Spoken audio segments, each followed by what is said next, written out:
So what is it about the central bank and Gnosticism? What is the connection there? Is it just that? Is it just because as you were describing that, I was reminded of, well, I don't know if this is the only use of the word fiat in the Bible, but it's a very important use. Fiat lux, right? God said, let there be light. So God spoke creation into existence. Okay. Well, humans are not God. We're not God. But so I often describe fiat as humans attempting to play God, right? It's like economic reality be damned. We'll just print all the money we need to fix all the problems, as one instance of fiat. There's also fiat regulation and blah, blah, blah, all these other things. What is the connection? Is that the sole connection you're drawing here between the Federal Reserve, which is the central bank of the United States, and Gnosticism? Yeah, I mean, that is in the book. I can't remember the exact quote, but I do talk about how, you just pull out that bill and it says, "In God we trust," and it's one of two things. It's either a lie that they say, "Oh, and God has it." Like we're trusting God to take care of us. It's either a deceitful lie to placate people and to make them think like, "Oh, it's okay," or more almost worse is if it's actually true, and because we trust them. So that's their admission that we're God. That's right. Like I control. If you want to think of God as the being that controls reality, it's like that's what you're saying. Yes, yes. My beliefs, what I say, what I have the control. Yes. I will this is what the central bank says, let there be value. And except there's no value. Yes, because value can only emanate from productive human action. Yep. Right. So to speak a thing into existence, right? Let all the poor be fed. Yep. It doesn't do work. anything. It doesn't change in reality. Anything. Yes. If you are living in your speculative world, sure, I guess you can believe it all you want, but no bellies are fed. So what prevents the reconciliation to reality? How do these illusions persist for so long? How do people keep using the dollar as currency without it failing? Like, what is it? What's giving this illusion life? Well, I think there is the coercive aspect of slavery. So there's force, being used. Like you have to pay your taxes in dollars. You have to, like you can't just, I'm just going to opt out of all society and, go live on Antarctica. Like you can't escape the government, and it's like you could flee from one to another, but like we're social creatures. There's always going to be relations, and this kind of a different tangent, but like we're not going to be able to extinguish the non-voluntary asymmetrical power dynamics of human relations. Like there's always going to be people that you have to exist with that you didn't choose to, and some will be more powerful than others. And like it's society is really how we're trying to mediate that. But which goes back to one of the original, Aristotelian ideas, because he even says this too. Like back where we started with what is money? Well, Aristotle says that money is that social glue. Money is how humans form relations, how they connect to each other. So for Aristotle, money is ethical before it's economic. Like if there's not ethics, if there's not a sense of justice and honesty, then no one will ever interact with each other. So it's like economics presupposes an ethical foundation. And so you could think of ethics as the soil from which we plant the economic tree. And when we have horrible fruit, when our economics is producing horrible fruit, we have to look at the soil. And if we're in an immoral, unethical soil, it's like, well, that can only produce horrible fruit. Yes. Sorry, tying that all back together to that original thing. It really does make sense. And the word opportunism comes to mind. It's like just trying to engineer conditions in which immoral acts are not opportunities or not profitable or carry some, there's some stick, if you do something, that's what the rule of law is, right? If you steal someone's car, you're going to get in trouble and pay a fine or go to jail. Like there's a stick behind it. And that's not enough, right? We need something more than just the sticks. I mean, the sticks, I guess, have gotten us this far. There's not just stick. There's also like economic incentives, right? To go out and provide someone a useful good or service. There's profit motives and all this, but there's been this inability to get into a situation where we need less sticks because we have better carrots, if that's a working metaphor. And it seems like Bitcoin, which we haven't gotten into Bitcoin yet, but it is something like that, right? It's like the state has been the big authority for the past several centuries. It's the big stick, basically. But that's not enough because people don't really follow laws. They follow incentives. And those sticks really consist in disincentives, ultimately. They're not incentives per se. They're disincentives, right? You get punished for doing something bad rather than get rewarded for doing something good. And so we need more emphasis on incentives because ultimately that's what people will follow. People are more likely to follow incentives than they are to move away from disincentives. So Bitcoin what is it doing? I don't know. I guess it's like, I don't want to jump ahead here, but it's sort of obviating the need for so much statism because you now just get people that can secure their purchasing power very efficiently, which then allows them to deal with one another consensually.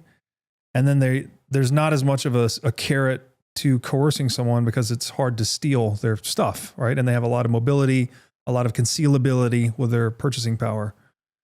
I am officially jumping ahead now. So I don't know Gotcha. If you want to respond to that, or we could just jump back into an excerpt. Yeah. So I'll try to thread the needle through those holes. So I would question or deny that the stick even works.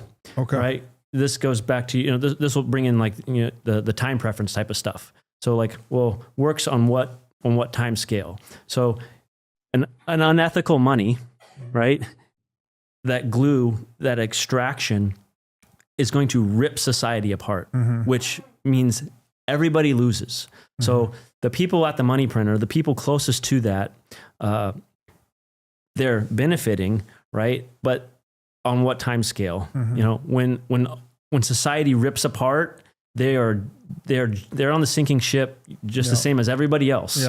Yeah. So it's actually not in their best. It's not in their interests on the, even if you want to say through their life, like, okay, they're profiting, they're benefiting, and now their grandchildren, they're going to be the ones that go down with this ship. So it's just like, the idea of having an ethical money, and that's what keeps society together, because Aristotle says it will rip society apart. And like, that's what we see today. Did he say that with debasement specifically? Well, the ethics. Okay. So if you have an unethical money, it's going to tear society apart. Man, if only he had taken it to the specific of debasement. Well, right? Like that is what makes it unethical. I mean, there's lots of different ways that I guess the money could be unethical, What are some other ways? I guess debasement is a fraud in and of itself because it's the passing off. Like if you think about the clipping of the coins, okay, we're shaving off, I have these 10 coins and I shave off just a little bit and I make this 11th and I'm passing them off as a whole coin, but it's not a whole coin. It's the same thing. Like dollars aren't fungible. That's the purchasing power, the value of a dollar, it changes in proximity in time and space to that printer. Yeah. And it's just like, they're creating the new dollar and they're passing it off as if it was a whole dollar, even though it's not. And it's like, it's until everybody else catches up. Like, oh man, there's just a bunch of money there's more money supply. And then they adjust all their prices and all that. Like until that happens, they're passing that off as whole. Yeah. And I guess I could just straight up I guess all fraud with money is a type of debasement in that sense. Yeah, I think so. And Aristotle could have saved us maybe so many thousands of years of suffering if he would have just made that explicit connection. Probably not, actually. They probably would have just ignored Aristotle and gone on about their business. So, yeah. But it's true. If you look back in history, every civilization that starts to debase their money, that's right before they fall. That's right before they crumble down. Like, so it's just like you would think we would get smart even just looking at the facts of history. Like, you debase the money and then civilization falls apart. Yeah. Well, the one thing humans learn from history is that we learn nothing from history, as I've heard. So, okay, I'll jump into another excerpt here. This is one of your key takeaways on page 115.